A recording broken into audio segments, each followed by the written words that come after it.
So, students, till now we have read in the previous class that Jo visits Laurie's house with her mother's permission. She brings Blamminge, which was sent by her sister Meg, and she also carries her sister Beth's 3 kittens along with her to comfort Laurie. They both talk to each other, and Laurie tells Jo that he recognizes all her sisters as they sometimes forget to draw the curtains at the window, and so he could see all the activities going on inside their house. He also tells that her mother's face looks very sweet behind the flowers, and he even tells that he hasn't got any mother.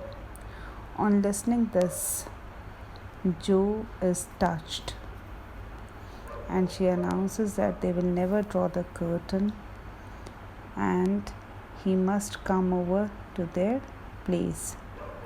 Then they start talking about books and go to see the library at Laurie's house.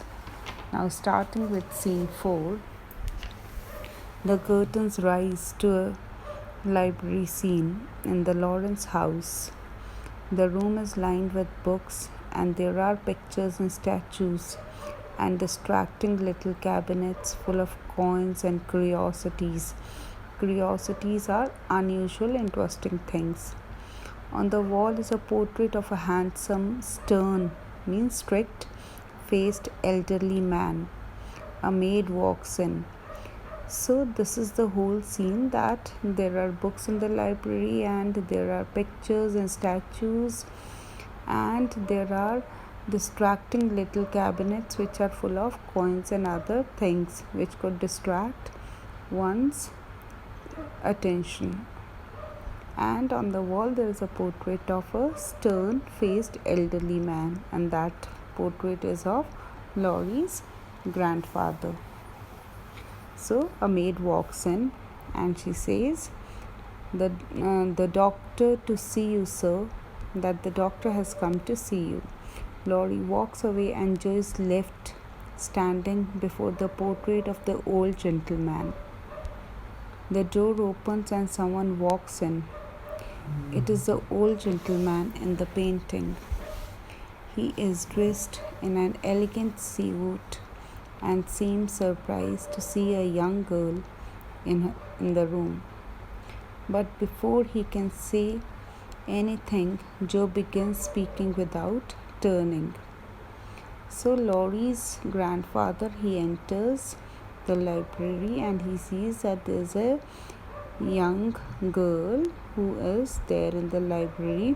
But before he could ask her anything, Jo starts speaking without turning, and she talks to herself.